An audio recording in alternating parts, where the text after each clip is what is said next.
2016 India ஏன் 36 Rafale விமானங்களை உடனடியாக பிரான்சிடமிருந்து வாங்கினாங்கன்னு தெரியுமா? 2013 சைனா இந்த புகைப்படத்தை வெளியிட்டது.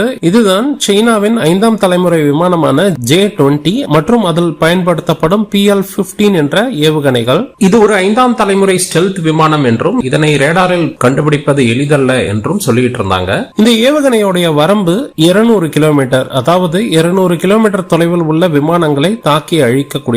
அந்த நேரம் இந்தியாவிடம் இருந்த ஏவுகணைகளுடைய அதிகபட்ச வரம்பு 110 கிலோமீட்டர் என்ற அளவுக்குத்தான் இருக்கும். அதாவது இந்திய விமானங்களிலிருந்து சீன விமானத்தை லாக் பண்ணுவதற்கு முன்பே சீன விமானங்கள் நமது விமானங்களை அழிக்கக்கூடிய வரம்பிற்குள் வந்துடும். இதனை போக்கணும் அப்படின்னா 200 கிலோமீட்டர் வரம்புள்ள ஏவுகணைகளை ஏவக்கூடிய விமானங்களும் தேவை, ஏவுகணைகளும் தேவை. அதற்காக இந்தியா வாங்கியதுதான் ரஃபேல். அதில் மீட்டியார் என்ற 200 கிலோமீட்டருக்கு மேல் சென்று தாக்கக்கூடிய ஏவுகணை இருக்கும்.